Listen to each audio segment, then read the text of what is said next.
La Bible dit, ne vous enivrez pas de vin, c'est de la débauche, mais au contraire, soyez remplis du Saint-Esprit. C'est là que je me pose la question, qu'est-ce que l'apôtre Paul voulait normalement dire? Qu'est-ce que les vins a à voir avec le Saint-Esprit? C'est là que je comprends que celui qui est ivre du vin, en fait, il est conduit par la substance qui les remplit.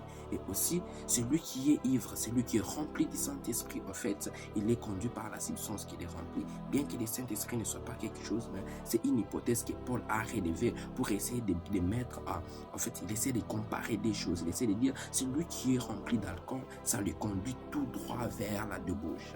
Mais celui qui est rempli du Saint-Esprit, ça lui conduit tout droit vers toute la vérité. Jésus a dit, le Saint-Esprit, il vient nous conduire dans toute la vérité. Il faudrait être rempli du Saint-Esprit afin qu'il te conduise dans toute la vérité.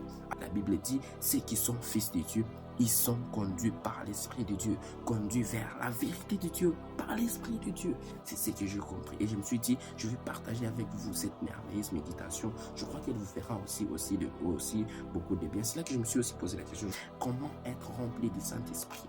C'est là que je lis par la suite l'apôtre Paul dit, par des hymnes et des cantiques spirituels.